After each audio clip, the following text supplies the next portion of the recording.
Well, we'll go ahead and call the meeting to order, and if able, please stand for the Pledge of Allegiance. I pledge Allegiance to the flag of the United States of America and to the republic for which it stands, one nation, under God, indivisible, with liberty and justice for all. Okay, roll call, Madam Clerk, sorry. Mayor Pape. Here. Councilmember Shavetta. Here. Councilmember Hands. Here. Councilmember Caldwell. Here. Councilmember Leahy. Here. Councilmember Neal. Here. Councilmember Ryder. Here. Councilmember Silvers. Here. Councilmember Yodrich.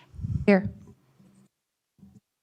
Okay, thank you, Madam Clerk. Next item up on the agenda is public items. Members of the public are encouraged to use this time to make comments about matters that do not appear on the agenda. Comments about items on the regular agenda will be taken up as each item is considered. Please note individuals making public comments will be limited to 5 minutes. I have 2 individuals currently that have signed up, Matt Clark and also Billy Crone. I believe both of these items are going to be on our regular agenda, or not, coming up in just a little bit. So is there anyone else that would like to address the council concerning an item that isn't currently on the agenda? Just because you haven't signed up does not mean you can't come forward at this time. I see no one rushing to the podium. So, okay, and I will try very hard to not make sure that you guys don't get missed when we get to those items on the meeting this evening. Okay, so the next item up on is the all items or the consent agenda, and all items listed under the heading are considered to be routine by the City Council, may be enacted by one motion. There'll be no separate discussion of these items unless the council member so request, in which case that item will be removed from the consent agenda and considered separately. We do have 2 items on the agenda this evening. Is there any council member that would like to have either of those items removed? Okay, I see nobody wanting anything removed. I would entertain a motion. Councilman. Mr. Mayor, I move that the council approve consent agenda items 1 and 2. Okay, I have a motion. Do I have a second? Okay, Mr. Silvers. I second that. Okay, we have a motion second, Madam Clerk. Councilmember Shavetta. Aye. Councilmember Hands. Councilmember Caldwell. Aye. Councilmember Leahy. Aye. Councilmember Neal. Aye. Councilmember Ryder. Aye. Councilmember Silvers. Aye. Councilmember Yodrich. Aye. Motion passes 8-0. Thank you, Madam Clerk. It looks like the next item up would be the mayor's report. First item on the mayor's report is the Employee Service Awards for the 4th quarter in 2023. And I assume Mr. Engel is going to head up that, and I'll come down. So we do this quarterly, where we recognize any of our employees that have hit a 5-year benchmark in their employment with the city. This was the only one that we had this particular quarter, but this is for 5 years of dedicated service from our Parks and Recreation Department, Renee Jenkins, an acknowledgement of her.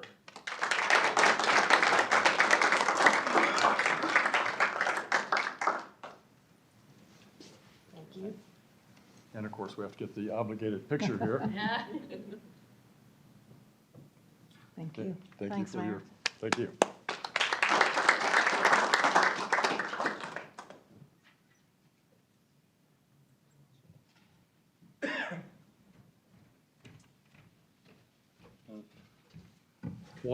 I'll walk back up here, and I think I'm coming back in just a second, but our next item up is going to be recognition of, I believe, an introduction anyway, of our new police officers. Correct, Chief? Okay. Yes, would Officer Mull, Officer Fulson, and Officer Albers please come forward?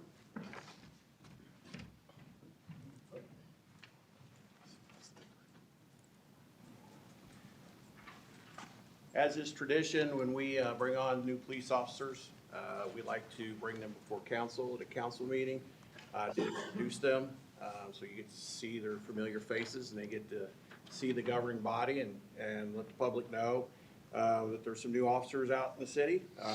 Currently, we have Officer John Mull, who is going to be attending the Johnson County Police Academy in February, currently in our PTO program. Officer Austin Folson came to us as a certified officer and is currently in the PTO program and is set to graduate from that, looks like in March.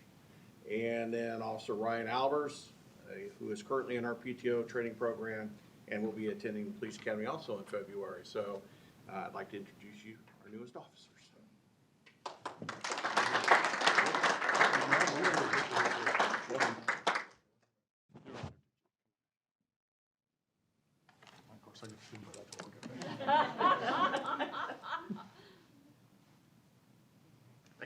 Thank you, guys. Thank you.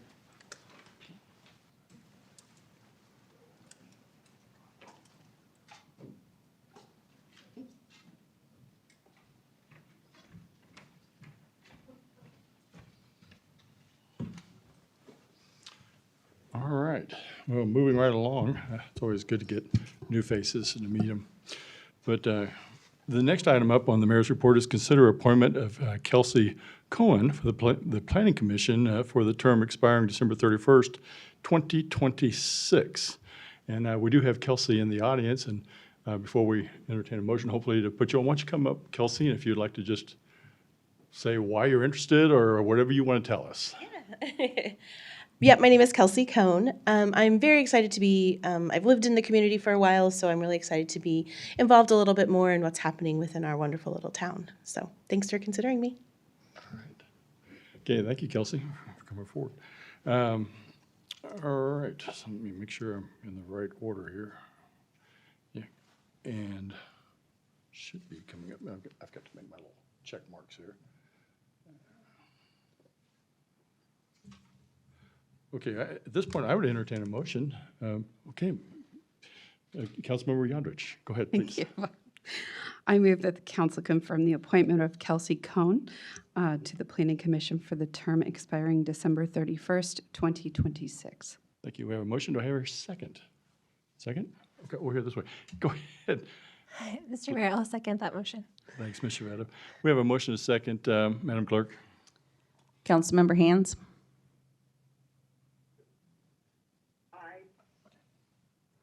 Councilmember Caldwell.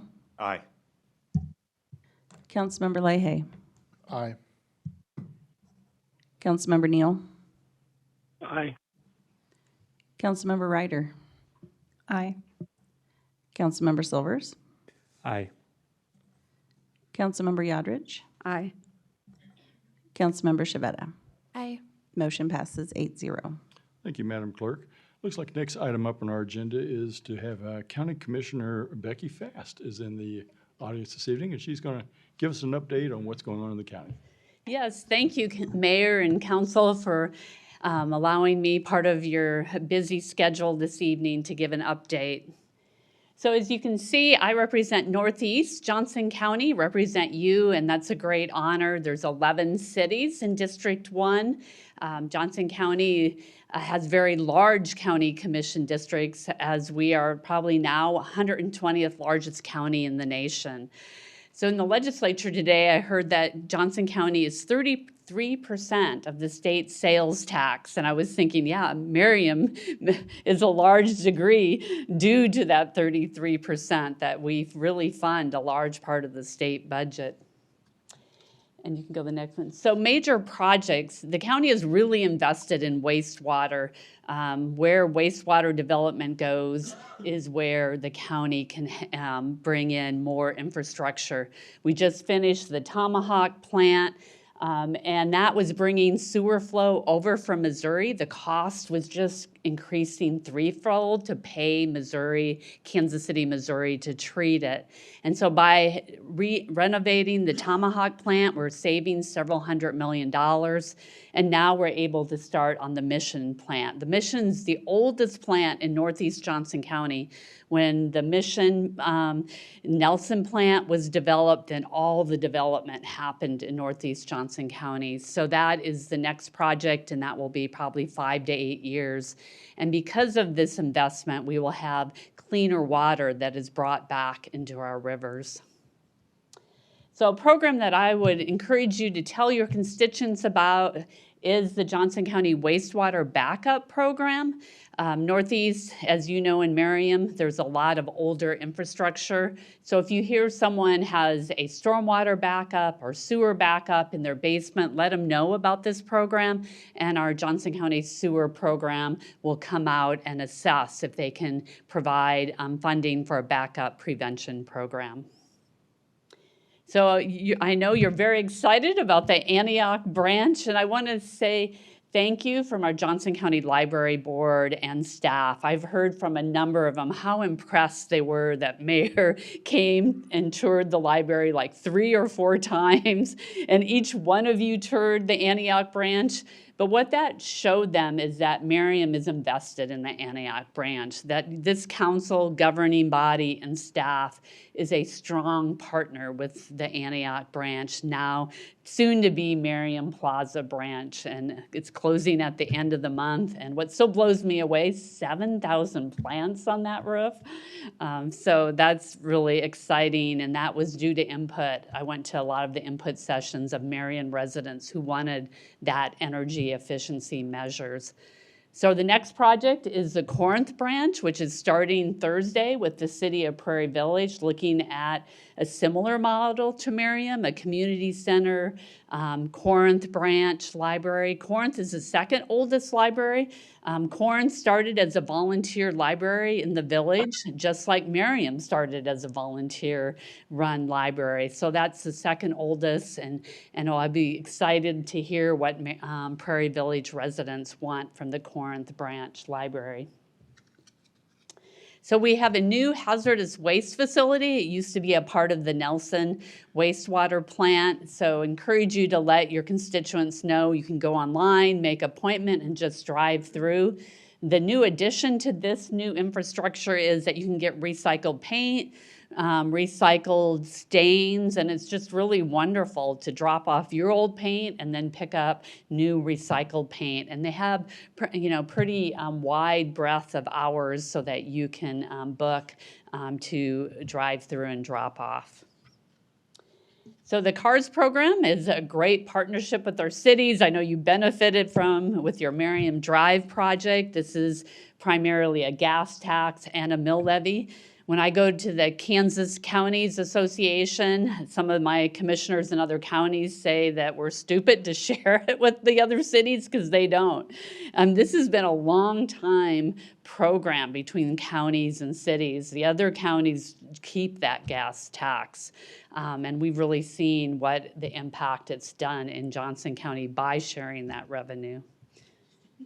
So the stormwater, as you see northeast, all these different watersheds that we have in northeast Johnson County. So there's really high stormwater needs in northeast Johnson County. And with our old infrastructure, we're having more severe water events, needing more of that stormwater funds. So Merriam has really benefited. You can go to the next one with your upper Turkey Creek improvements and with inspection, renewal.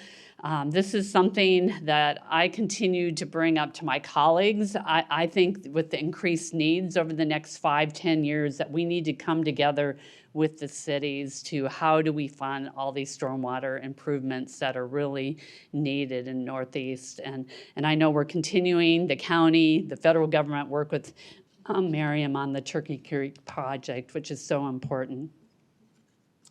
So the solid waste management, our landfill is like 20 years out. So recycling and the partnership that we have with the cities on recycling is just critical. And so that's when the lease, well, it's not a lease, but it's the permit is up. And we don't know then if the state will renew it because it's in 20 years, it could be full. So we really need, all of us together, educate more on recycling. You can go to the next one. So Johnson County does fairly well. You see we're at 33% diversion rate, which is high compared to a lot of other counties nationwide. We've stayed pretty similar through the pandemic, but there's a lot of areas across the nation that the amount of trash has increased by 20% because of during the pandemic, people went to, all this Amazon boxes that are delivering. The good news, the markets have increased since the pandemic. When China imposed that import ban, there's more companies that now recycle cardboard. There's a company now in Johnson County that recycles plastic. Plastics are still something that's really hard. Johnson County does not have a compost facility, and our county Department of Health and Environment is working on how could we have a place for composting. That's a large percentage of our landfill. So there's more work for our county and cities to do together on recycling. And you can go on.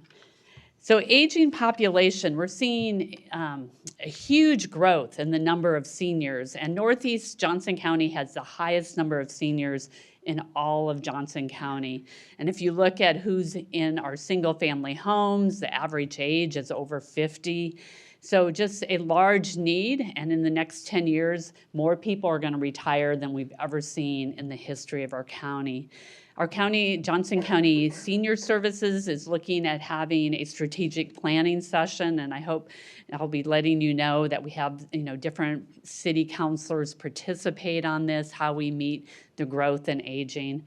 Right now we have Meals on Wheels, we have in-home services. This year I brought forth a senior health insurance counseling program that when you turn 65, that you have someone at our senior services to meet with to look through the Medicare options. It's really difficult when you turn 65 to know what to do.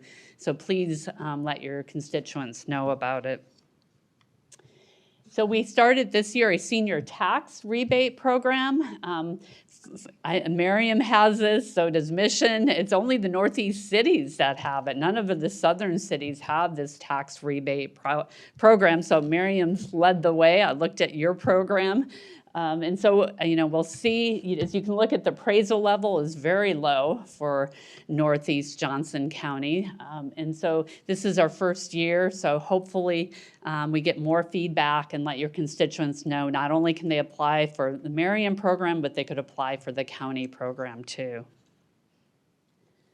So our Johnson County Mental Health Center, I serve on the Mental Health Advisory, and we really appreciate your support of the mental health co-responders. It's a critical program. This year, we integrated our 911 dispatch with the new 988, which is a state-funded program. So now when somebody calls 911, they can be referred over to the 988, which is the suicide mental health line. This is really incredible. When I first started, I kept asking, how many mental health calls call into 911? And we didn't have that data. And it was like 25% of our 911 calls were for mental health. So this will be, now, often you call 911, a mental health call, your police go out, our ambulance go out, the fire go out, and it's a person who's suicidal. I mean, that is really hard to have all those first responders at your door. So now, hopefully, it will go to the 988, and we're working to send out a mental health mobile response team. And so then they can assist, and they would then contact law enforcement if they need support. We're also working on a new juvenile, it would be a youth crisis center. Right now, your police go out. Let's say it's a 10-year-old who took a bat to their parents' car or destroyed part of the house. Then they could, your police will pick them up, take them to the juvenile intake center. They might release them. But this would then, and often they get released back home because of change in state law.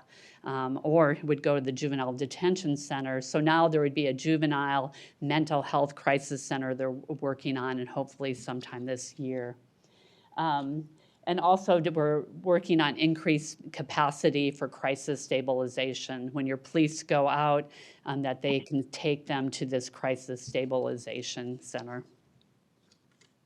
So public transit is something we're continuing to work on. We're going to have a strategic plan this year and really want our cities to participate, looking at it's been a real struggle in Johnson County with the fixed lines. We just started a new 87th Street line. We also started several years ago microtransit, which is on demand, which is just skyrocketing. People are really using the micro transit. The goal of the microtransit was to take people to fix lines, but that hasn't. People really use it to go to the doctor, to Walmart. So we're analyzing that data more, but how can we be transit friendly? We also have the World Cup coming, and hopefully there will be some federal funds to support our transit system, but it's Johnson County, it's something that we've struggled with for years on our transit system and really need the help of our cities when you have new developments coming in. Do you have a transit stop? I see it in some of our cities, people are sitting out in the snow, rain, there's no overhead, and that is really a need that I've been pushing. How can we work with our cities to have more, overhangs, when you're waiting for the bus? Housing has been a key priority at Johnson County. I've been working on a new home repair program, and thank you to Merriam. You have a really wonderful home repair. The federal home repair program that we have now, you have to be your house has to be appraised less than $300,000. Very few homes are appraised under $300,000 are minor and major home repair. I have an 824 square foot home in Roland Park now that's over $300,000. So this program, and with COVID funds that's coming to the commission, would support those who have higher appraised values or a little bit higher income. And so I'm hoping, and weatherization, and it can be kind of a supplement to your city programs. Also, we just started a new eviction mediation program to support landlords. It support landlords and families so that they don't become homeless. Utility assistance, I know Merriam supports utility assistance. This year we had to supplement. There's just so many seniors and families needing utilities assistance. So I would just ask that you look at, your need for utility assistance, how many Merriam residents you contribute to the county and we contribute. Is there more of a need in Merriam? We're seeing just a lot of families needing utility assistance. So just ask you to look at your data and how are you meeting the needs in Merriam for utility assistance. So we have a Johnson County Resident Academy. I participated in it when I was in Roland Park. I learned so much. And it was really beneficial. So if you're interested, application times are still open. I really encourage you. It's about 10 evenings, and for your staff too. And if anyone with the city of Merriam, it's free. And you go through a wastewater plant. You get to go see the jail. They don't leave you there. So it's really good to see what the county does. And so what's exciting, Antioch Park and Meadowbrook Park, the two northeast counties, are 25% of all park visits in the county. That is incredible to me, how many people visit those two parks. Shawnee Mission Park has about 2 million. The JCP has like 10 million visitors a year, and so 25% of that is Antioch and Meadowbrook. So well-loved park here in Meadowbrook. So I would just wanted to end with, we share the public sales tax. It's together. Several years ago was a new public safety sales tax for the courthouse. That has a sunset. Our other two public safety sales tax that we share, cities receive 37%, doesn't have a sunset. And this will be March 31st, 2027 will be a sunset on that public safety sales tax for the county courthouse, so that in the future you will not be receiving that sales tax money through that collaboration with Johnson County. But I know a lot of programs, but we have a lot of collaboration with the cities and really value that collaboration with you and the city of Merriam, which we are all stronger together. Mm-hmm. Okay. Well, and don't run away, 'cause Okay. we have a few questions Yeah. here, but we with the city of Merriam here at least appreciate the collaboration with the county and all the projects that you mentioned, whether it be the cars or the upper water Turkey Creek, our stormwater management and bridges. I mean, it goes on and on with the working together and being able to accomplish a whole lot with our infrastructure. So are there any questions you'd like to ask? Go ahead, Yes, Caldwell. could you speak a bit to the homeless shelter activity at 87th Street? Yeah, actually, 95th Street, it's the La Quinta. And so that, right now, we have an RFP out for a provider. So we're using $6 million of COVID funds for that. And that, that will be emergency shelter and transitional. To me, it's more of a homeless service center and a resource center. Our mental health will be there. I'm hoping aging services. Johnson County has 1,000 homeless families on a given month. And so it will be, more than just a emergency service shelter is the goal. And so I'm hopeful that there's some really good RFPs to come forth for that. And that money is to renovate that hotel on 95th Street, which is right off of 35. So the RFP is for an organization that will actually run the center? Yeah, the county's money was to renovate and for infrastructure. The money, it's not for services. But Lenexa is going to have to do a special use permit and inspect. And, there's a lot of resistance. And so, Lenexa, if they would say no but I think they would rather have homeless shelter there than right now it's in a church. So that area is a Lenexa, not Overland Park, where that homeless shelter is. And what type of long-term funding will that require? Well, that's where, with the COVID funds, it's one time. And so that's where that nonprofit will need, like Safe Home, which is for domestic violence. Also homelessness, when you look at who is homeless, a large percent are people fleeing domestic violence. Another large percent is evictions. That's why I worked with their judge, and he was excited about trying this eviction mediation program because those are a large percent. And then persons with chronic mental illness and addictions are another percent of people who are homeless. But if you help people in the first 3 months of homelessness, over half get back on their feet. Awesome.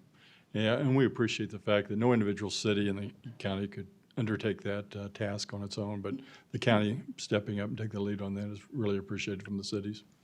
Any other questions for Commissioner Fast?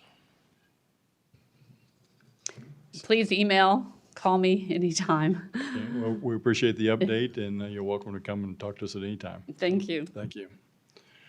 Okay, well, let's see, moving on. I think I get to talk about all the things that I and the other all of our council members have done over the last 2 weeks anyway. I, Councilmember Jodrich, Caldwell, and numerous staff attended the Northeast Chamber of Commerce State of the City address at the Overland Park Marriott. Great time to mingle with the other mayors and the council members and other cities in the Northeast Johnson County. We had an opportunity to kind of brag about all the great things that we accomplished in 2023, and Merriam had a lot, I will just say. We stood out, I think. I know there's another mayor in the room right now, but I think Merriam did real well. But anyway, it's interesting to see that what all the other cities were doing as well. So I'm not sure what that was, but that was not me. So, okay. I attended the Flags for Freedom Committee meeting. Great discussion of what needs to be completed for the 4th of July event that's going to be coming up before you know it. We have over 800 flags that need to be removed off of the poles and new flags put on. And there's several events that's going to be coming up, and you can, do you want to direct them to you or to Renee for Nagel for what those dates might be? So, if they'd like to sign up and volunteer to place flags. Friday of every month, starting this Friday. Okay, starting this Friday? Flags only have to be put on, they've already been taken. Oh, they've already been taken off? Awesome, okay. So we just have to put them on, just 800. It will be done before you know it. So please, then that's going to be done at Public Works. And so reach out if you'd like to help and go down there and do that. I know it would be appreciated. I attended the opening night of the Tim Murphy Art Gallery. Okay, always good food, great fellowship, and great art down there as well. And that's up for like a month or 6 weeks or something, so, no, it's not up for that long. Okay. A month, okay, 1 month. 1 month it's up, so has it changed yet? It'll change February 1. February 1, okay, so it's up till February 1. If you want to go down there and check it out, it's got a lot of great art down there. I and council members Leahy and Caldwell attended the Shawnee Mission North High School event. I was recognizing local leaders in the Johnson County area here. We got to tour the school, and as some of you may or may not know, I'm an alumnus of that great establishment, Shawnee Mission North. It has changed a little bit since I was there, but a lot of it was still there. But I actually met one of the people down there in my group was somebody I went to school with. It was graduated the same year, and we had 2 years of Latin together. So that was, but they have a lot of great leaders currently there, and they're going to be future leaders in the county and the cities and state and federal level. Who knows? But they're great leaders that are blossoming into great leaders for the community. I and Councilmember Yodridge met with Mr. Engel to prepare tonight's agenda. Councilmember Silvers and Yodridge attended the Public Arts Committee meeting, and we thank you guys for representing us on that group. I met with Kelsey Cohn, which we have now installed on the Planning Commission, and we appreciate the fact that you stepped forward and are willing to serve in that capacity, Kelsey. Okay, and Councilmember Hans Calda and attended the Community Center Park and Rec Foundation annual meeting. Okay, and that's thank you for representing us on that committee. And Councilmember Hans and staff attended the First Tiers Suburbs Coalition Zoom meeting, and they represented us in that capacity there. That's all I have. I don't know if I've missed anything for other council members of things that you might have done. That was all I knew about currently. Has anyone got anything else that I would like to brag about? Or? Okay, well, that concludes the mayor's report. Looks like the next item up is going to be the consider approval of a change in the use, adding the use of amusement center and arcade to the PUDG plan unit development.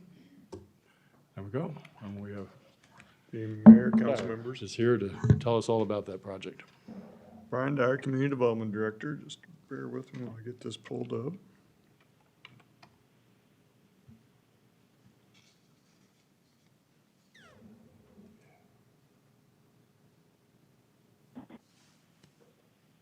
So this evening, a couple of items on the Planning Commission. The first one is a requested change in use for the Cinemark Theater located at 5500 Antioch Road. Did you see it up here on the screen in front of you? Just a little bit about this request. There's also was a final development plan that was associated with this request. Our final development plan is something the Planning Commission acts on, and they approve on. They have the final approval of it. So that is not before you this evening, so simply this change of use request is before you this evening. I will go in a little bit to the final development plan because I think it's important, as I'm sure as the applicant does too, you all have context of what this request is about. But really the final development plan primarily served two purposes. It was one to verify and check parking to make sure there was adequate parking, and then also to review requested sign changes, which were somewhat minimal, but that was really the two main purposes of the final development plan. So again, we're talking about Cinemark Theater. It's outlined here on the screen in red. To the east is Antioch Drive, and further to the east is single family and attached housing. That's all zoned R1 and R3. To the north, we have industrial and warehouse uses that are zoned I. To the west, I-35, and then obviously to the south, we have the remaining part of Merriam Town Center. I want to note that this evening, this change of use request is simply for the area outlined in red. So if the city council does approve this request, it is not for the whole Merriam Town Center area. It is simply for the area that Cinemark has under lease. A little bit of history of Merriam Town Center. Back in 1995, City Council approved a rezoning action to rezone the town center into a planned unit development general zoning district. And then subsequently, a few years later, the Cinemark Theater was constructed. And since that time, about 1998, it is operated as a theater. However, post-pandemic, as we all I think we're aware, movie theaters noticed that the return of folks back to the theaters was lagging, and the number of folks returning to the theaters was less than pre-pandemic stages. So Cinemark has taken a proactive approach to try to make sure they keep their theaters vibrant, alive, and viable This is the second one that they're looking to do this and do a major redevelopment on.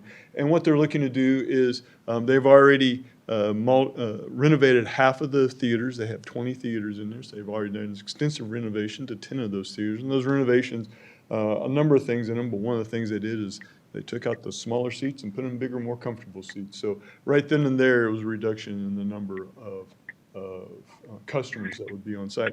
And then the remaining 10 theaters, they're wishing to renovate and turn into an amusement center to house arcades, laser tag, a variety of different amenities, including bowling, as well as a bar and a sit-down restaurant. So again, that is what the main purpose of this request for the change of use is.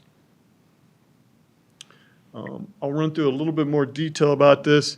This is kind of zooming in. The shaded area is the area that we're talking about this evening. Again, give you a little bit of perspective where we're at. This is the theater located here. This is Dick's Sporting Goods, Home Depot, and this is the start of the inline retail that faces up to the backside of Antioch Drive. This is a layout, a floor plan of what the inside of the theater is. Show this to the Planning Commission, but also, it's also important the City Council have a better understanding of what this request entails. You'll see all the theaters here. There are 20 theaters. The ones that are in gray, those are the theaters that have been renovated. And then the ones that are purple, those are the ones that they are proposing to remove and replace with the amusement center. So as you can see, a majority of the renovation is going to happen on the east side of the theater that is located over here. And then also on the front side, it doesn't show up as a different color, but here in the entryway. So if we go to the next slide, you'll see, again, purple and blue areas are the areas of the major renovations. Again, so to the east, you'll see this is the laser tag area. In here towards the middle is a variety of space for like parties and birthdays and family gatherings. Over here back to the east, this is the bowling alley area. And then located in here is the bar and the sit-down restaurant area. And then this is the major renovation for the interior. There's going to be an amphitheater, excuse me, not an amphitheater, but an atrium in which patrons will enter into. They're removing the ticket booths that face outside. Those will be replaced. So we'll reduce the number of folks loitering outside and standing in line outside. Most of the activity will occur inside. When I say activity, most of the ticket purchasing, things like that, will occur inside in this entryway. I put this up, again, part of the final development plan, but it's a great rendering to show some of the changes that they're proposing for the exterior. Again, not a lot of changes. The main changes here is a change with the signage. And then this next slide really shows it better how they will be getting rid of the ticket booth areas that are here in the front and be putting those in. They'll be putting in masonry that fits in with the rest of the building and look very much like the current masonry look of the building. Again, this is a change in use, and as such, the Planning Commission and City Council must consider the golden factors that are outlined within Merriam Code. Those golden factors are included within your staff report. In January of this year, the Planning Commission had a public hearing. After taking public comment, Planning Commission unanimously recommended approval of adding the amusement and arcade center use to this planning unit development general zoning district. With that, I'm happy to answer your questions. The applicant is also here to make a presentation and answer questions as well. Any questions for Director Dyer? Okay, go ahead, Mr. Silvers. I just had a quick question. It was mentioned in the packet about parking, and I was just curious if Cinemark owns the parking lot. I see a head being head shake no, so I think my question was already answered. So yeah, this Merriam Town Center is owned by R.H. Johnson. So, that, but it is, again, as I mentioned earlier, that is their lease area that we have up there. Yeah. Any other questions for Director Dyer? Okay. Oh, go ahead. Sorry, Ms. Reda. another parking question. So how does their lease area include Dick's parking? That would be a question asked probably the Okay. applicant. Great, thank you. I'm guessing they have a shared parking agreement. Okay, thank you. Because obviously they kind of do have different times that they operate. Sort of, yeah. Okay, thank you. Any other questions? This would be appropriate to have Honorable Mayor Walters come up at this point. Please give your name and address for the record, sir. Sure, sure. Good evening, Mr. Mayor, members of the City Council. David Waters with the Spencer Fane Law Firm, 6201 College Boulevard, Overland Park, Kansas. I'm here tonight on behalf of Cinemark, and joining with me is Teresa English with TK Architects International, also on behalf of Cinemark as well. Certainly don't want to repeat staff's presentation to you, but I certainly do want to thank staff's recommendation of approval and the Planning Commission's recommendation as well. We think this is an exciting a new project for Cinemark and for all of Merriam Town Center, really revitalize this area, and I think it shows Cinemark's investment in Merriam and that they're really bullish on this facility and the future of being and maintaining a long-time building here and a facility in the city of Merriam.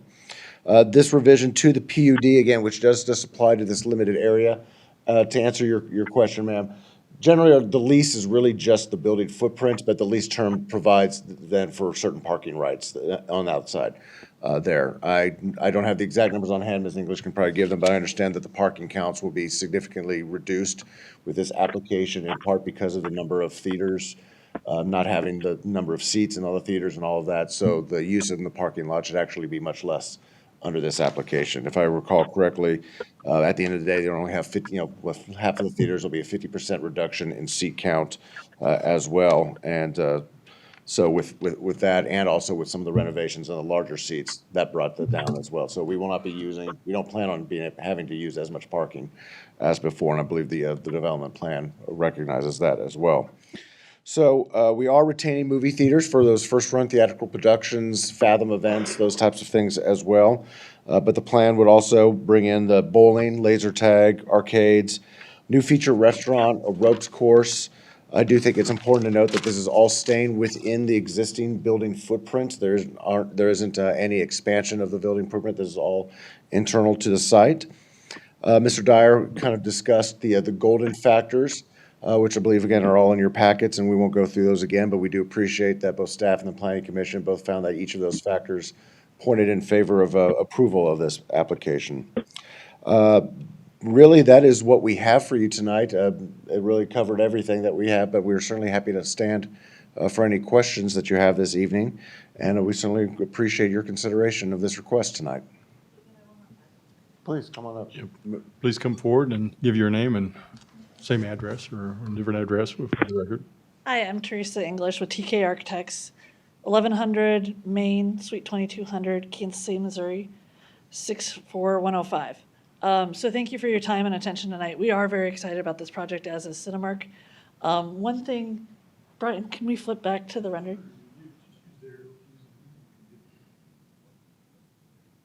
There we go. The nighttime rendering, it actually shows up as, so on the left and the right, you see two murals, and those are actually their murals from a different location, but they will work with a local artist through an agency to make sure that those murals are specific to Merriam and custom to Merriam and are done by local artists.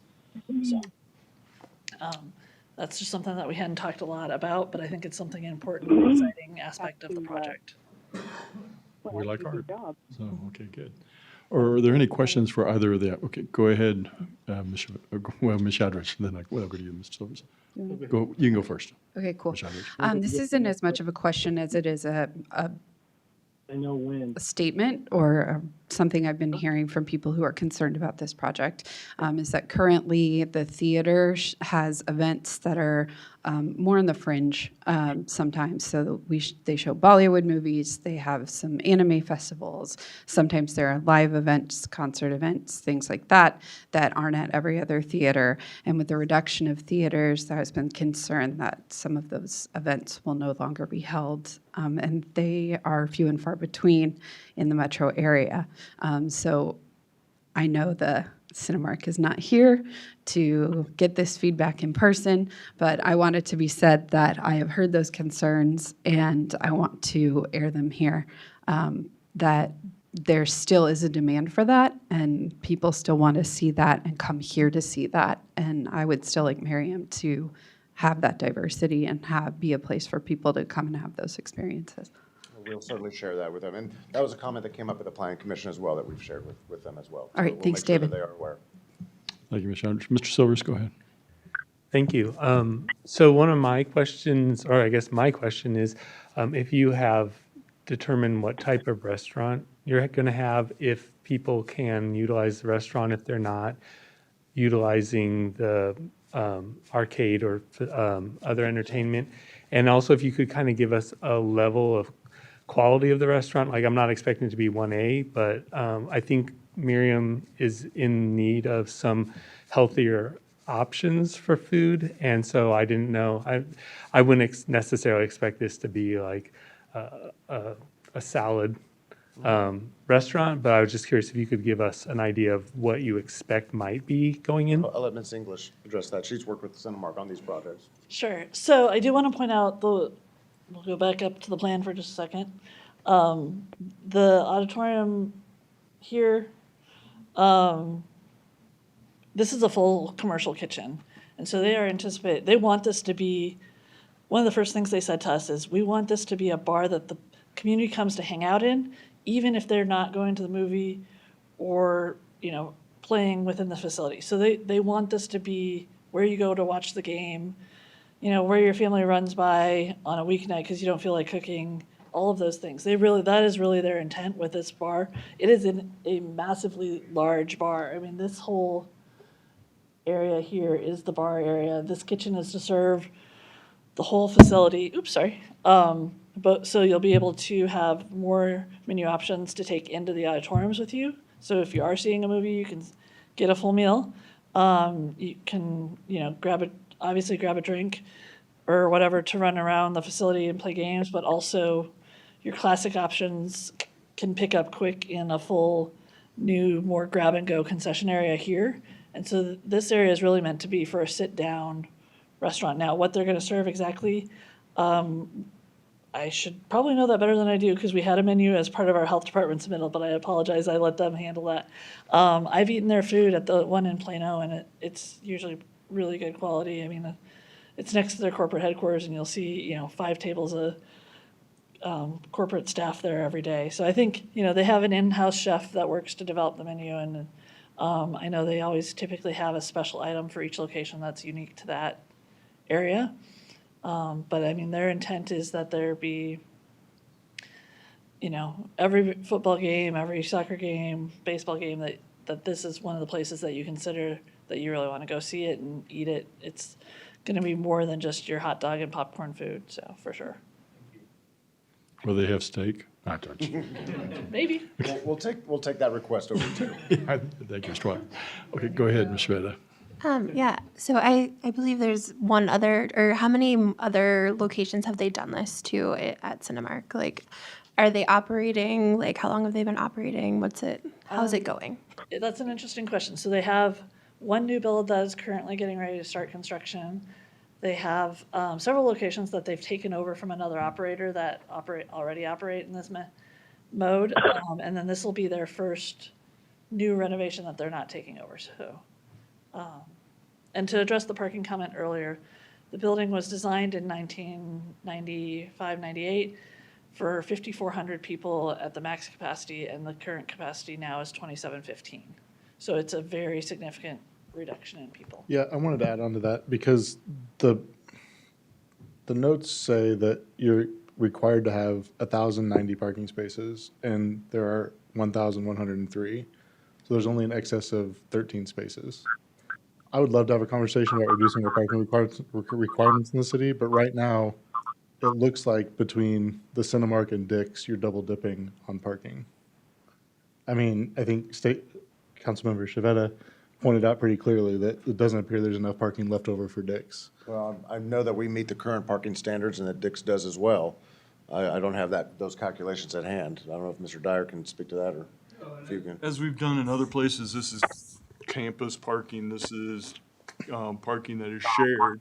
And this is the area that they've said they have ability to park. And as I mentioned also, it's the 2 different timeframes that they will primarily be operating under. Dick's is mostly daytime and late afternoon, and this will be mostly evening. So they met the requirements based upon the area that they gave us for parking. Okay. And that it is a negotiated area. It didn't actually change in the footprint of the area that's assigned to Cinemark from what it was in 1998. Yes, that was, yeah, that is exactly true. That, yes, this is the same plan essentially that was approved in 98. It's just now that they are reducing the amount of parking they need. Okay. If this is a reduction in the amount of parking requirement, I'd hate to see what the previous parking requirement looked like. If It's not a reduction in the parking requirement, because that's set by city code, but we feel that with the reduced the number of numbers- spaces required. Yeah, the number of spaces required by the city would be different than what we anticipate being based on what the current use of the people in the building will be, but we still do have to meet city code requirements. But if the previous building had more people to park, there's nowhere else to park them. Part of that comes from the fact that the theater under the previous plan development was at 1 to 4. And all of the entertainment area is counting at 1 to 2. And then with 100% staff also counted in there. So that's how we got to the required number. Yeah, I see the math on the sheet. So that's how you have such a drastic difference in, you're still requiring essentially the same area, but a difference in occupant load. Gotcha. Any other questions for Ms. English or Mr. Water? Okay, I see no other questions. Thank you for coming forward and telling us about the project. Okay, so at this time, I would entertain a motion. Of course, the motion this evening is just a change in the PUD.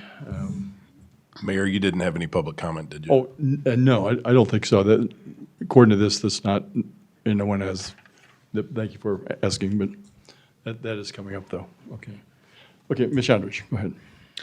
Mr. Mayor, I move that the council concur with the recommendation of the Planning Commission and approve the change in use to add the use of amusement centers and arcades to the planned unit development general PUDG district located at 5500 Antioch Road and authorize the mayor to sign the effectuating ordinance. Okay, we have a motion. Do I hear a second? Go ahead. Mr. Mayor, I will second that. Okay, we have a motion, second, Madam Clerk? Councilmember Caldwell. Aye. Councilmember Leahy. Councilmember Neal.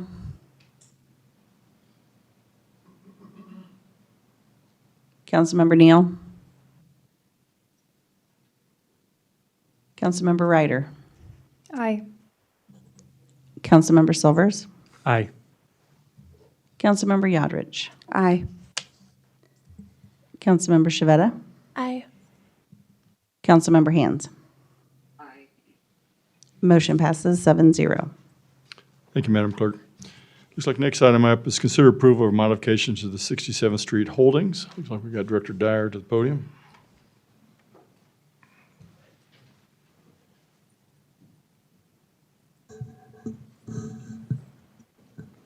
This next planning commission item is a modification of special use permit 2-15 for property located at 9825 West 67th Street. It's up there on your screen, as you can see right now. It's the area outlined in red, just to get everybody oriented to what we're looking at right now. On the top side, to the north is West 67th Street. To the west is Farley. To the east is Knox. To the north, that is industrial, car-related business is up there.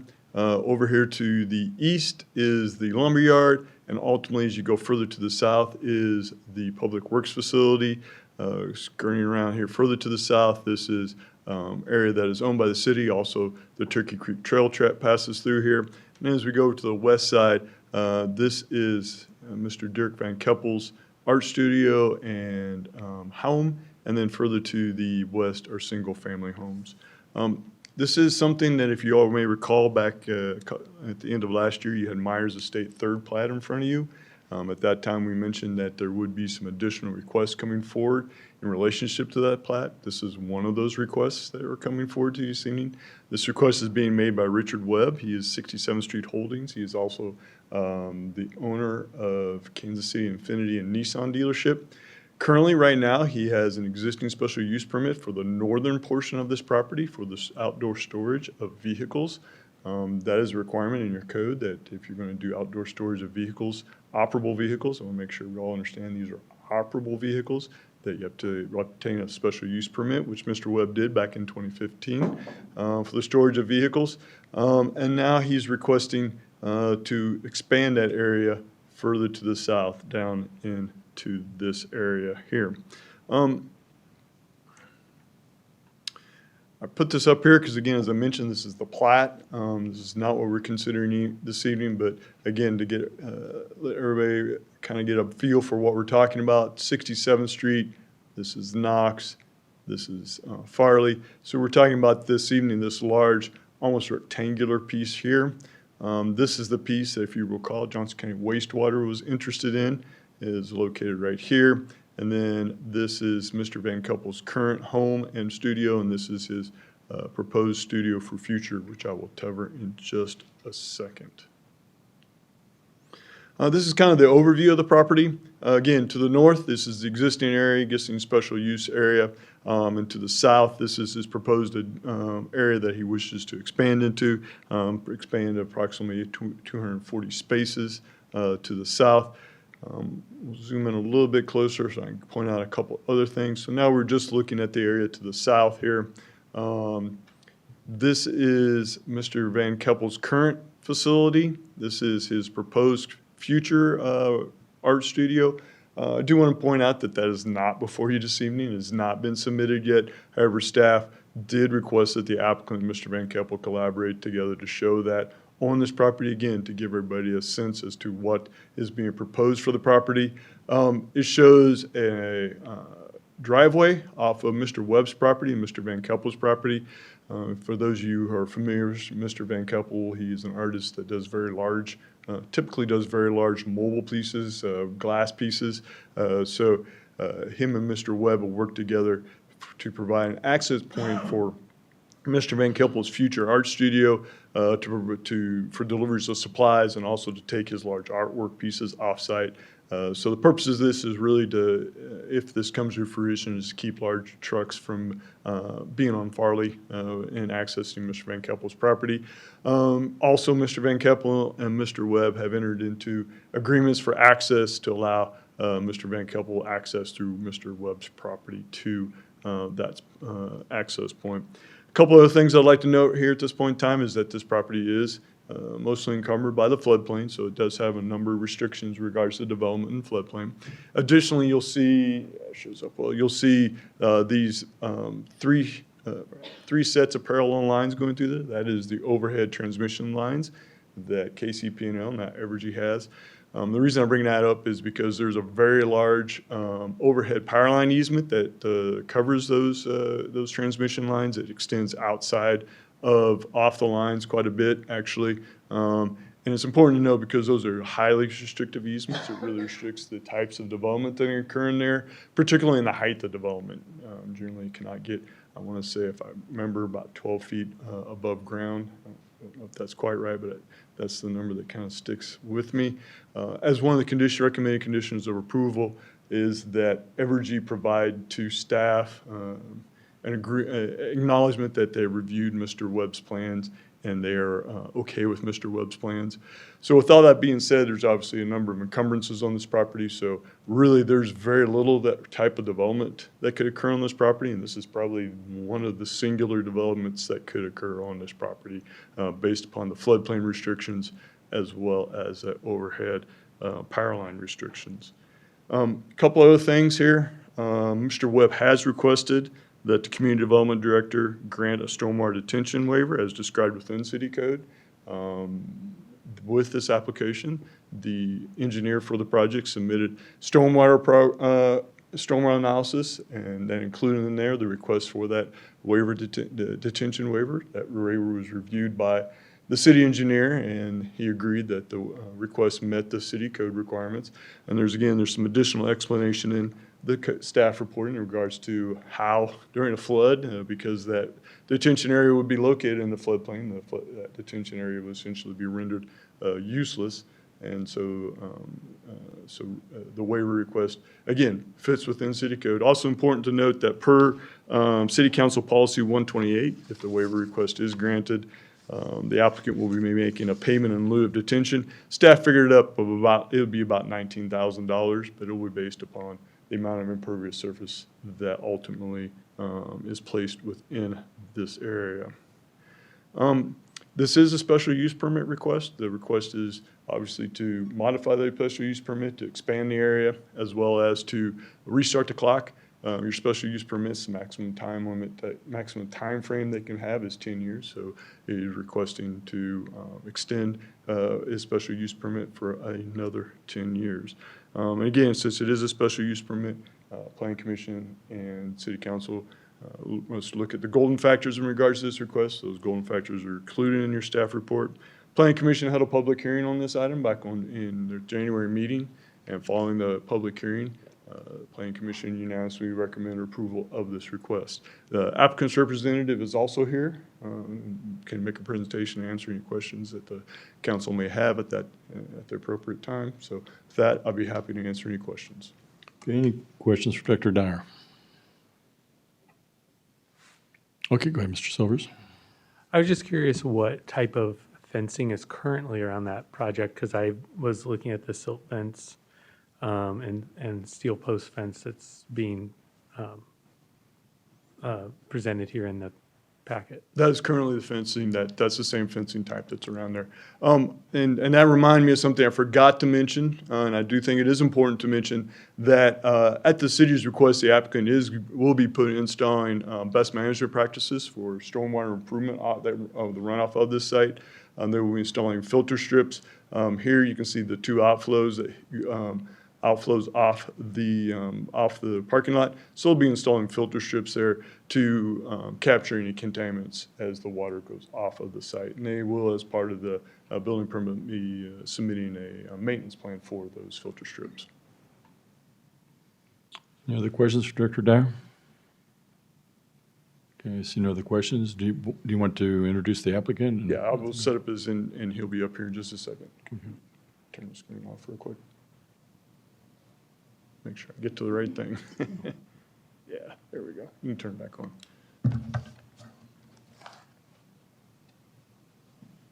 Okay, sir, please give your name and your address for the record. David Olson, 7200 West 132nd, Overland Park, 66213. Okay. Representing the applicant. Mr. Webb apologizes. Family trip to Colorado yielded a family COVID adventure and regrets that he couldn't be here tonight. So I am willing to answer any questions that you had. I've got a very good understanding of the design of the project, et cetera. And I know Mr. Webb has reviewed the conditions of approval. He's accepting the conditions of approval and respectively asking for your approval tonight. Thank you. Okay, I do have a question. I know there was a plan in place, and I'm not sure that the plan actually worked, in reference to, in the event of flooding down there, since that is in a low-lying area, that there was a means to remove those vehicles in the event of a flood. Is there something in this process itself to still correct. address that? There was an evacuation plan that was submitted as a part of the application. And Richard is very preemptive in beginning that evacuation, with respect to flash flood warnings, weather warnings. There is a sensor as well there at the bridge that is monitored by the insurance company. And his insurance company plays a role in notification of, potential flooding. So his staff there at Infinity Nissan is a part of the staff that takes care of the evacuation. And they actually move the cars to the Infinity Nissan parking lot, utilizing the, display drives in between the automobiles there. So, Okay. Does anyone else have any questions for Mr. Olson? I don't Mr. particularly have Leahy? any questions, but I had a comment that I don't want to wait till we're voting to say it, so it actually matters. I don't love taking a greenfield site and paving it completely with almost no vegetation, no tree coverage, no real stormwater management to speak of. That doesn't sit with me very well, and I don't really know. I understand there are complications with the site with the power line. They're showing trees planted underneath it in the new development, in the new plan. I'd like to see more, I wish we could see more tree coverage on the site throughout the parking lot. I will say Evergy is very restrictive as to the type of tree that can be planted. There's within those. 7 or 8 of them shown on the plan. Right. Underneath the power lines. Right, and those will be your ornamental type trees. As far as, street trees, the larger oaks, the maples, they do not permit those. I understand, I don't love taking greenfield site and paving it completely. And I just wanted to be able to at least say it now rather than when we're voting, so that at least is on the record. Okay. Thank you, Mr. Leahy. Any other questions for Mr. Olson? Okay, go ahead, Ms. Connell. Does this encroach upon the banks of Turkey Creek in any way? The vegetation not. that's already growing along Turkey No, Creek? it does not. Okay, because it pretty well shields it from the trail. I would hate to see that Right, taken out. right. Any other questions for Mr. Olson? Okay, I see no other questions. Thank you, sir, for coming forward. Well, at this point, I would entertain a motion, if that's the wishes of the council. Go ahead, Ms. Shidridge. Mr. Mayor, I move that the council concur with the recommendation of the Planning Commission and approve modifications to 67th Street Holding LLC's existing special use permit SU 215 to expand the existing outdoor storage of operable vehicles and renewing the special use permit for 10 years for property located at 9825 West 67th Street and authorize the mayor to sign the effectuating ordinance. Okay, I have a motion. Do I hear a second? Okay, go ahead, Mr. Silvers. Mr. Mayor, I second that. Okay, we have a motion and a second. Madam Clerk. Councilmember Leahy. Aye. Councilmember Neal. Aye. Councilmember Ryder. Aye. Councilmember Silvers. Aye. Councilmember Yodrich. Aye. Councilmember Shavetta. Aye. Councilmember Caldwell. Aye. Motion passes 7-0. Thank you, Madam Clerk. Okay, thanks, sir. Looks like next item up this evening is council items, and the first item on that list is the police radio encryption update. We'll have the chief talk a little bit about that, and then I do have a couple people that want to speak to that as well. So, Good evening, Mayor, City Council. Darren McLaughlin, Police Chief.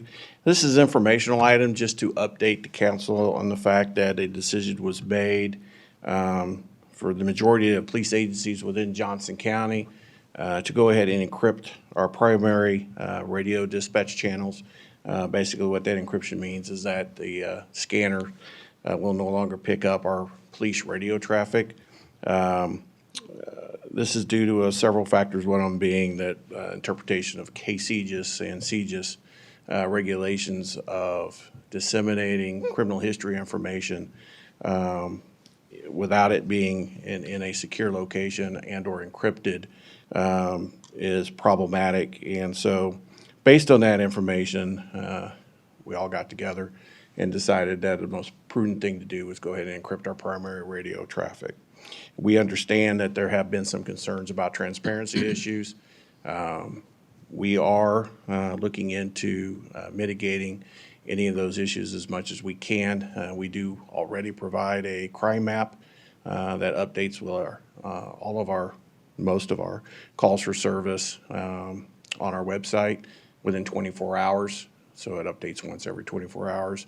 And you can see locations and call types, time, dispatch of these calls with a case number. So we're also looking at other opportunities to be able to post information on our website in a quicker manner of calls for service.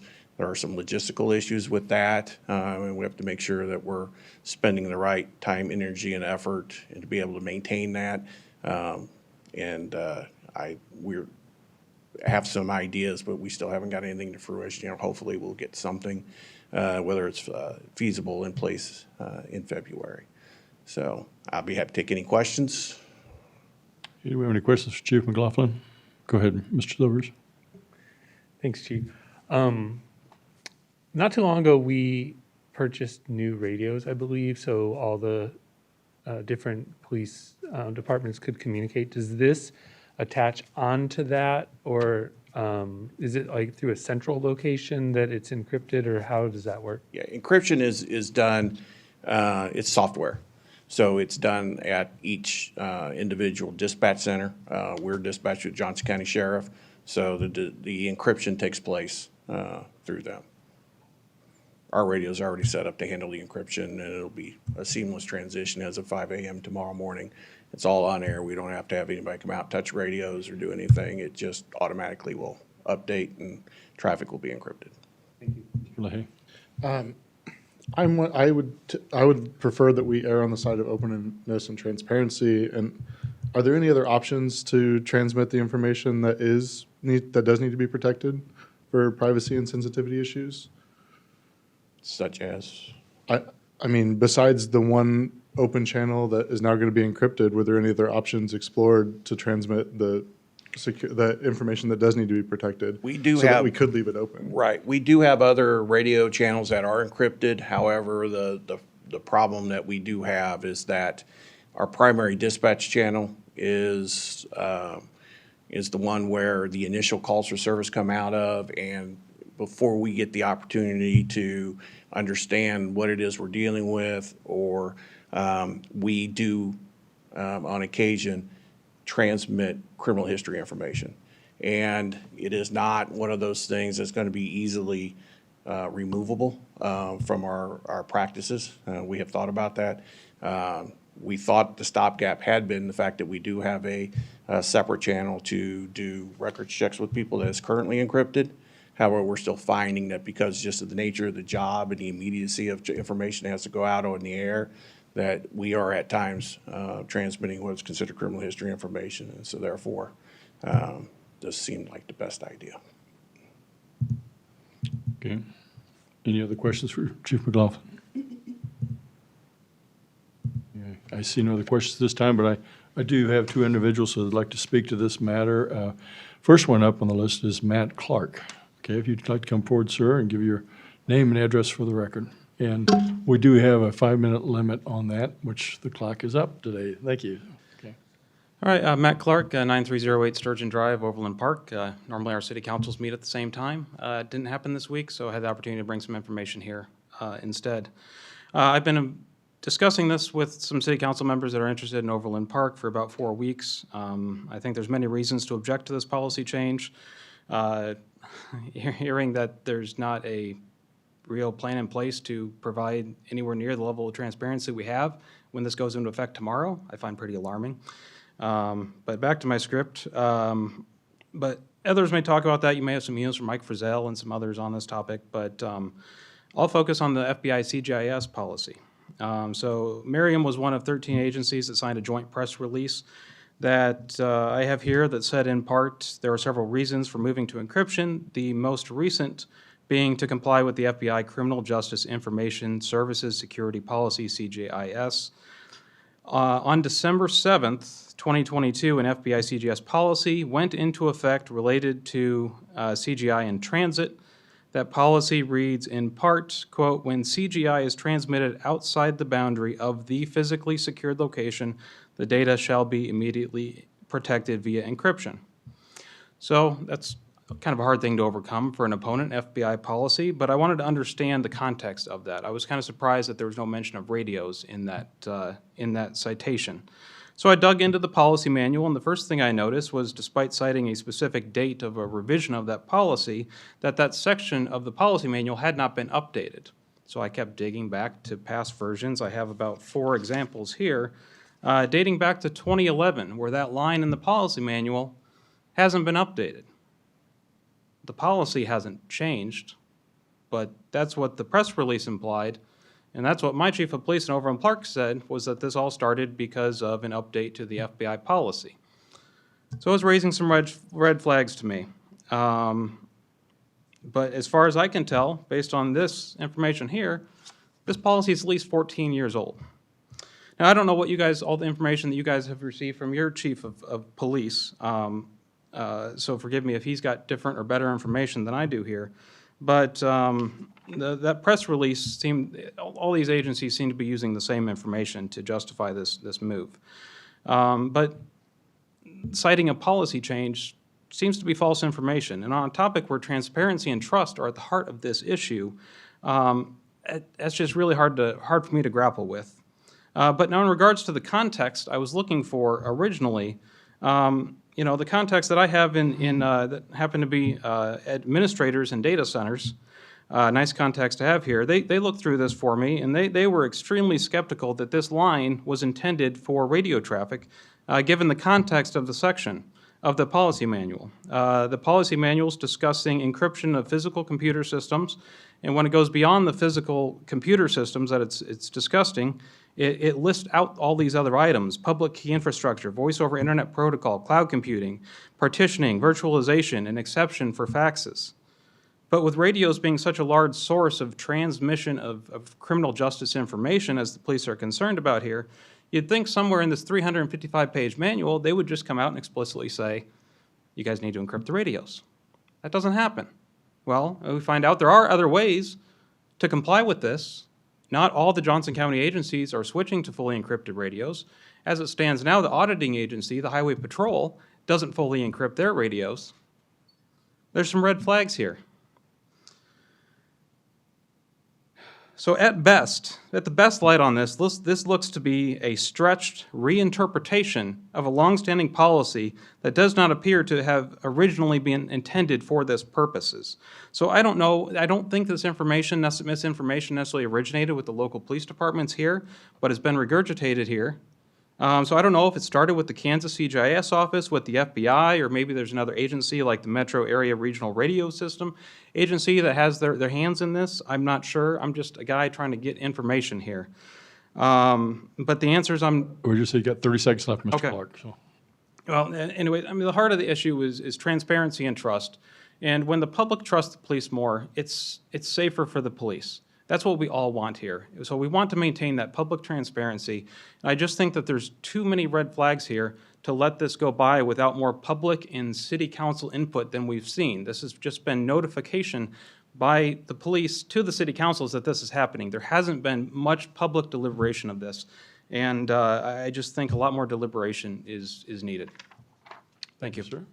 That's just on time. Appreciate that. Thank you. The next individual up is Mr. Crone. Please give your name and address for the record, sir. Good evening, Council. Billy Crone, 6633 Wed Street. First responder dispatch doesn't need to be secret, as you know, and that's what we're talking about here, not police radio, as it says on the memo. Those are very related but different things. A dispatch channel assigns specific officers to specific incidents at specific locations. That's it. Police officers are working in the public interest and should have no need to conceal when or where they go on a regular patrol duty. It is unhealthy to position covert activity as a regular duty of domestic police in a free state.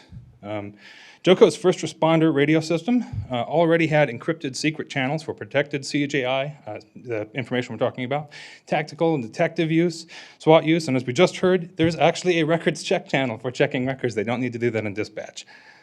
Dispatch is what they're locking down tomorrow at 5 a.m., so don't be misled by the memo's concern about tactics. The last open channel, dispatch, a public good for citizens and journalists alike, is what is on the chopping block. Protected personal information can already be exchanged on one of the many encrypted channels or via mobile data terminal, that's what they call their patrol laptop, or an agency cell phone or text message. Merriam has worked hard to grow the transparency and accountability and trust between the police and the public, and locking down the dispatch channel substantially damages that trust. The CGIS security policy document mentioned police radios once in 377 pages, I counted.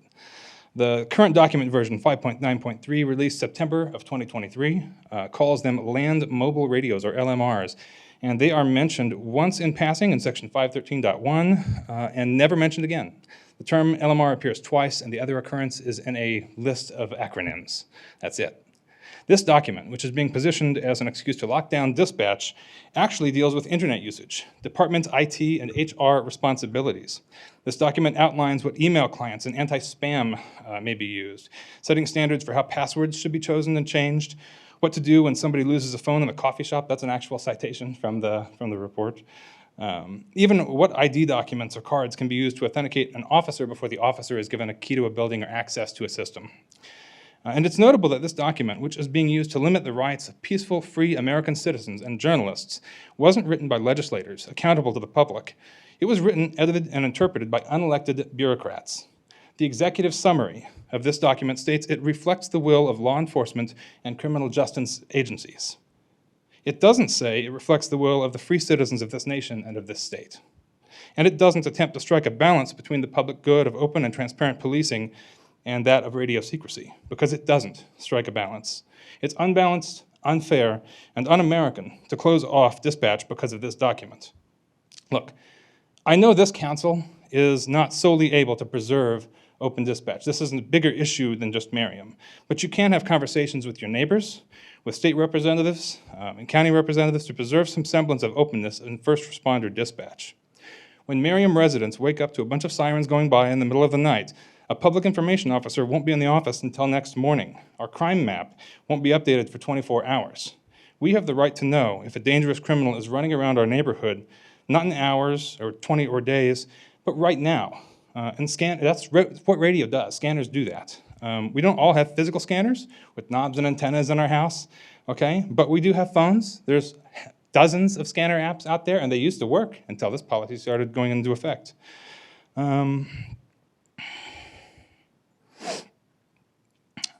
So don't believe everything on the flyer from the county. The flyer directed citizens to their local chiefs who can't control how the county radio works in the first place.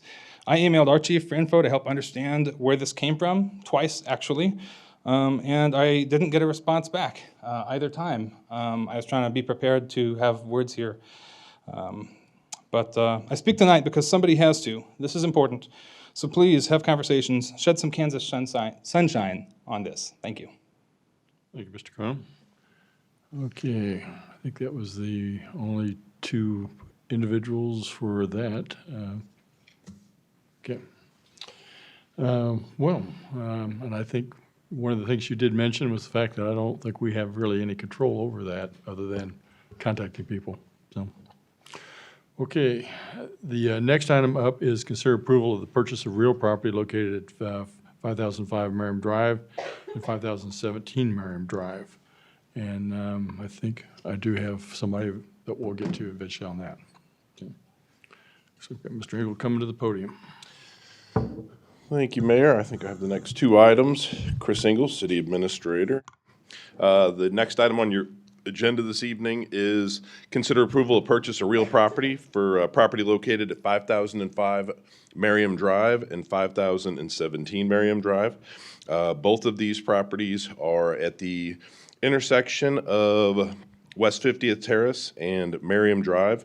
The city currently owns three adjacent properties. You have the old Dutch Maid, which is at the southwest corner, the Annex, which is the northwest corner, the recently purchased Marv's Barbershop at the southeast corner. And so the two subject properties we're talking about border Merriam on the west, Merriam Drive on the west, and Antioch on the east. Next picture. Classically known as, we call it the Ryoku Building, is 5005 Merriam Drive. It's been there for many, many years. The next property down on the corner, immediately north of Marv's Barbershop, is 5017. That is a residential structure that doesn't have any utilities hooked up and is currently being used as storage. Both of these properties are owned by remnants of the Frank Wiswell of Gordon Wiswell's estate, who passed away. So you have 5005 is owned by Frank and Neil Wiswell, along with Kim and Kyle Sturrock, who conduct business out of there as CKS contractors. That's a Ryoku building. Then 5017 Merriam Drive is owned by Wiswell Acres and Kim and Kyle Sturrock. This is a view from Antioch, so we would be looking at both of those properties. Those would be the subject properties. That's the view that currently people on Antioch see of the back of those two properties.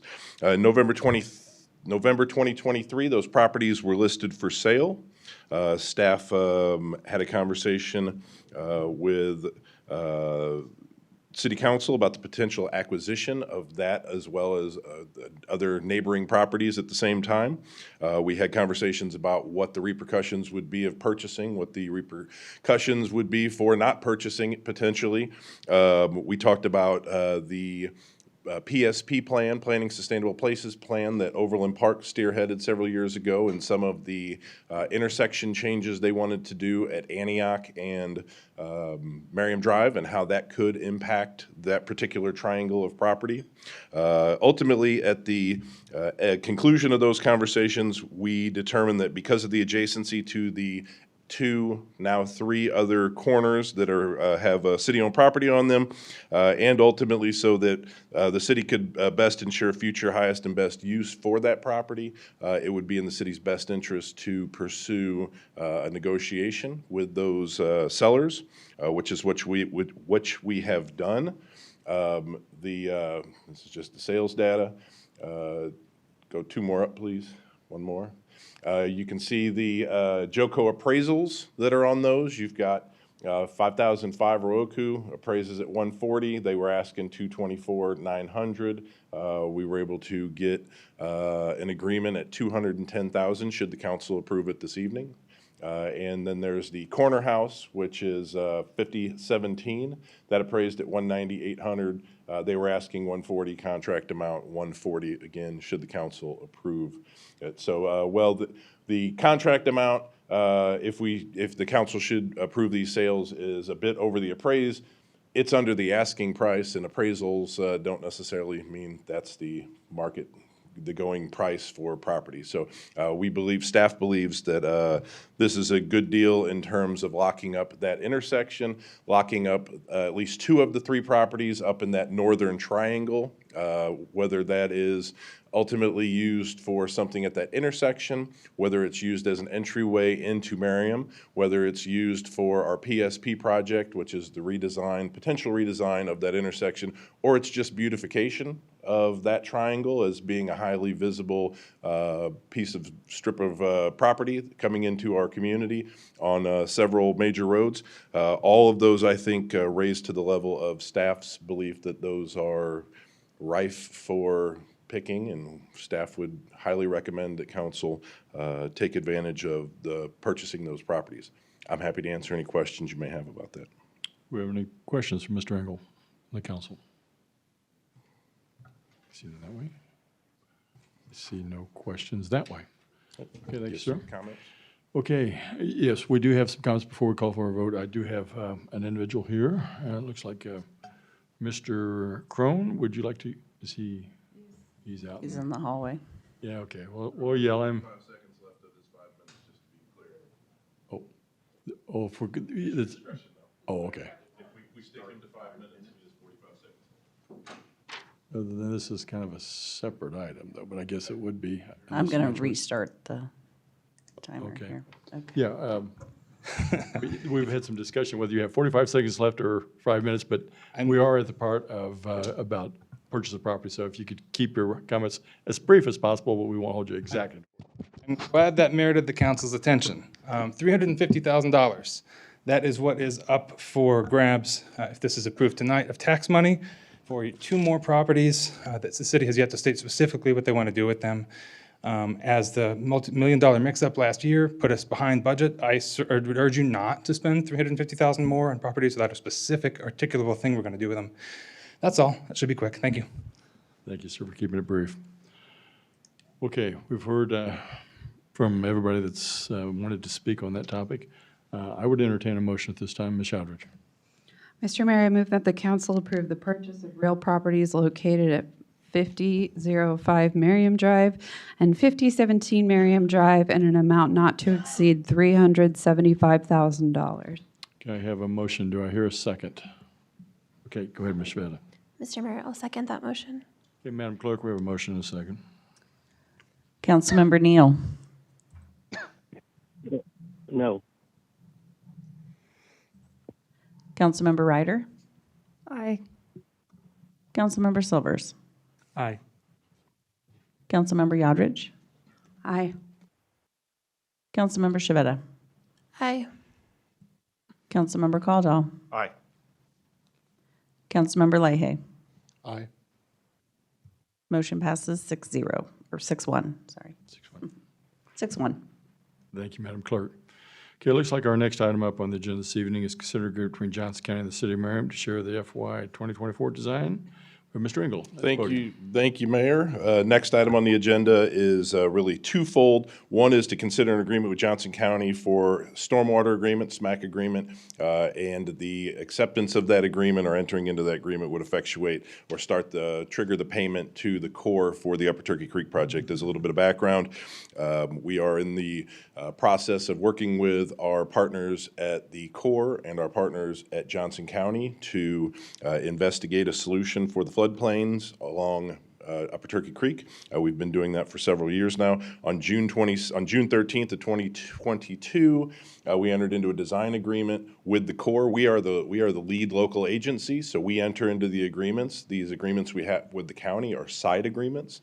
So from a federal standpoint, we are on the hook for 35% of all costs, but thanks to, as Commissioner Fast shared earlier, the SMAC program, we're actually able to share those local costs of 35% at a 75-25 split with the county, so the county actually picks up 75% of the 35%. Part of that agreement that we signed said that we were going to have annual appropriations as we work through the design process.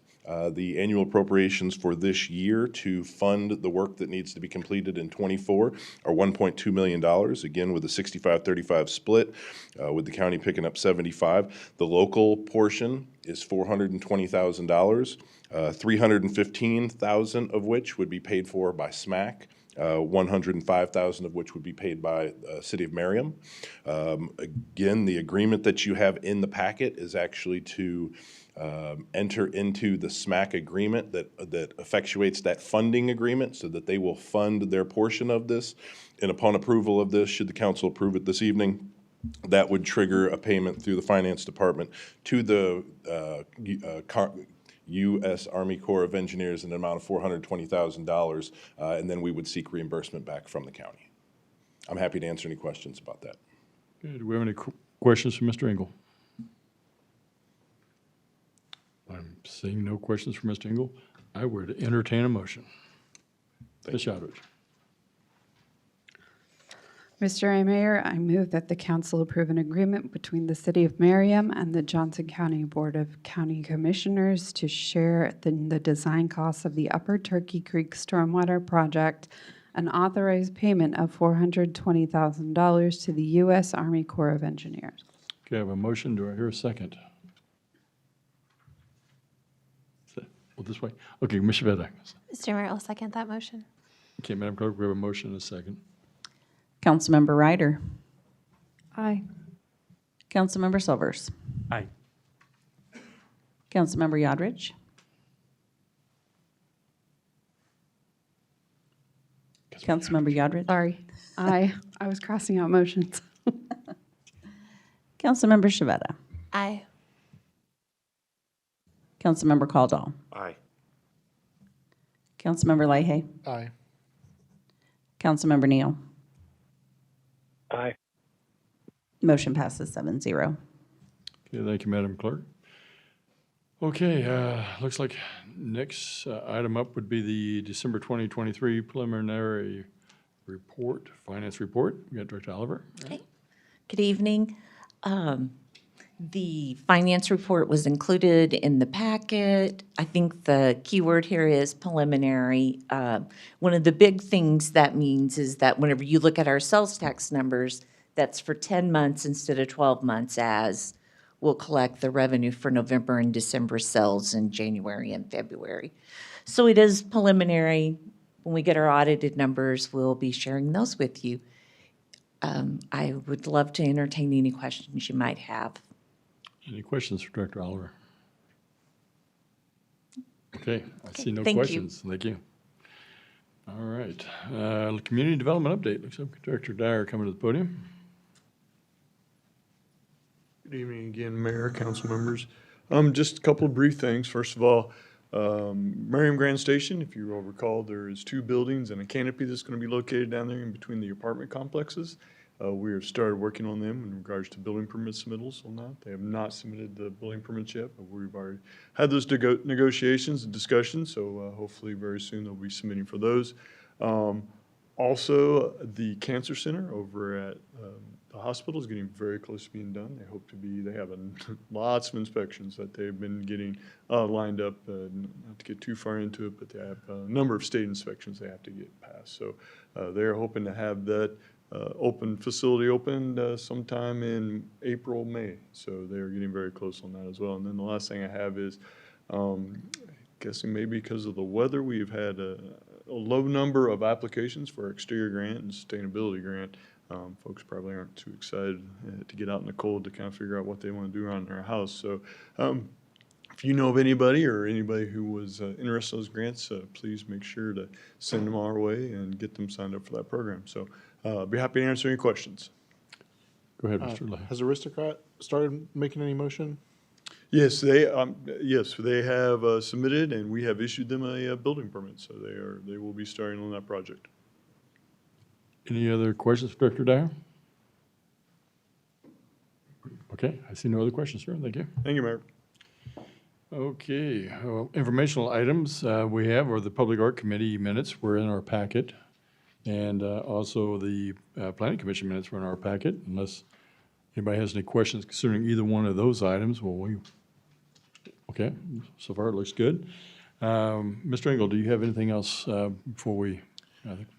Just echo the comments I made at our last meeting. Give a great shout out to our public safety and our public works folks for being out there, taking care of our roads, keeping us safe, making sure we get from point A to point B and back home again. So want to make sure that we acknowledge them, because when we're at home and staying warm and staying in bed and going to work late or whatever it is that we're doing, they're out making sure that streets are safe and taken care of. So want to make sure that we acknowledge them. Other than that, I'm happy to answer any questions. Go ahead, Ms. Sandridge. A while back, we had, as a council, given a head nod for you and Celia to look into responsible bidding and working some of those guidelines into our bidding process, or at least taking a look at working something together. Have you made any progress on that or looked into that at all? Haven't made any progress on it, particularly in bidding. If I recall, we had the CID conversation, and as part of the CID conversation, we talked about some things that we would view favorably in terms of locally sourced material, or we would view favorably contractors that use local labor at prevailing wages and benefits. And I think that was something that we embedded in there, and I think that was a good place. I do remember we had a conversation about rolling it out into other areas. One of the things that we quickly, and I apologize if I didn't bring this back, one of the things that we quickly, and I might defer to the city attorney, that we found is that there are actual statutes against some of those things in terms of what we can and can't do in terms of asking, or really it's not asking, demanding that people that do business with us. So I apologize if I didn't roll all of that back out. I don't, do you remember any, can you speak to any of that? I remember getting the email like pretty soon after we discussed, but I didn't know if that went out to everyone or. Nope, it probably didn't. I think I probably. You've been busy. Yeah, need to get it back out to everybody. Okay.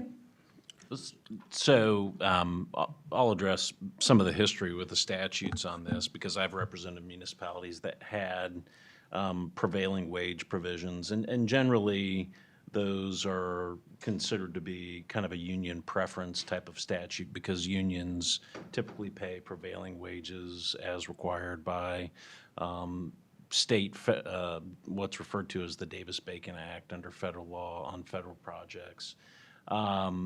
So in 2013, the state of Kansas adopted a series of statutes, and they run from KSA 12-16130 through KSA 12-16132. And in essence, what they did is make it illegal for local governments to adopt prevailing wage requirements. In essence, what they state is that, well, KSA 12-16130 makes it illegal for municipalities to require as a condition to any contract that anybody's going to enter into that the individual or the entity with whom they contract pay anything above and beyond minimum wage. So prevailing wage preference statutes, which basically is was a way of granting union preference that was made illegal by that statute. And then KSA 12-16131 is a companion statute that was adopted at the same time. That statute adopts similar provisions and is specifically applicable to any construction contracts that municipalities might award, as well as conditioning any real estate projects, any public-private partnerships, which could include economic development incentives, similarly based upon payment of prevailing wage. And then KSA 12-16132 states that if a local government adopts any ordinance which basically adopts kind of prevailing wage provisions, that those ordinances are null and void. There have been several measures. A couple of my jurisdictions are one of them in particular is extremely union-friendly and has advocated staunchly at the legislature for repeal of these provisions, and many of their legislators have proposed legislation to repeal these various statutes. Most recently, last year, there were two bills that were presented, one in the House, one in the Senate, to repeal these various provisions. Both of them were introduced at the beginning of the legislative session. Both of them were reviewed to committee, and both of them died in committee. And I think that's kind of been the pattern from what I've seen. So, in short, if we're looking to, whether we're calling it responsible bidder or prevailing wage provisions, to the extent we are looking to roll that into a procurement policy or a part of our bidding requirements or part of our economic development incentives, we're really constrained by what the legislature has done back in 2013. And until that legislation changes, to the extent we're looking to adopt any sort of responsible bidder, prevailing wage, responsible wage, anything like that, we're somewhat constrained by state statute and what we can do in that respect. Quick question, do we have the ability to view more favorably? That was something that we talked about during the CID policy, where we could put in a policy, because we haven't approved the CID policy, that we would view contractors that did that more favorably, but I guess it doesn't necessarily count against you in any sort of measured way. So the only statutory requirements relative to bidding on local governments or contracts, public works contracts in excess of $100,000. And basically what that statute says is we're required to award the contract to the lowest responsible bidder. We can define who a responsible bidder is. To the extent that within our definition of a responsible bidder, we would incorporate some of these definitions, it could be problematic for us. We would have to be very careful with how we did that. But the one municipality that I know that, quite frankly, I think all of this legislation was aimed at, to my knowledge, they don't have anything in formal policy anymore relative to prevailing wage or anything like that because of these concerns. We certainly can take a look at the different ways that we Like piecemealing different things and possibly, seeing what yeah, could fit in possibly without legally. we can get our putting department us heads in trouble. together and see if there's ways. Yeah, I apologize. I dropped that. I think I sent the statute off and I just never picked it back up. But there might be some ways that we could do that. We clearly have to clear some legal hurdles there, but yeah, Okay. certainly can look at it. I do want to say, however, that on some projects, to the extent we get federal funding, like on Turkey Creek or things like that. It's required, Yeah, yeah. So, I mean, if we're getting federal money, a lot of times we're required to pay prevailing wage. And so there's an exception in the law that if either state or federal law requires payment of prevailing wages, then obviously we can award a contract on that basis. But I just wanted to make that last point clear. Any other questions for Mr. Engel or Mr. Dink? All right.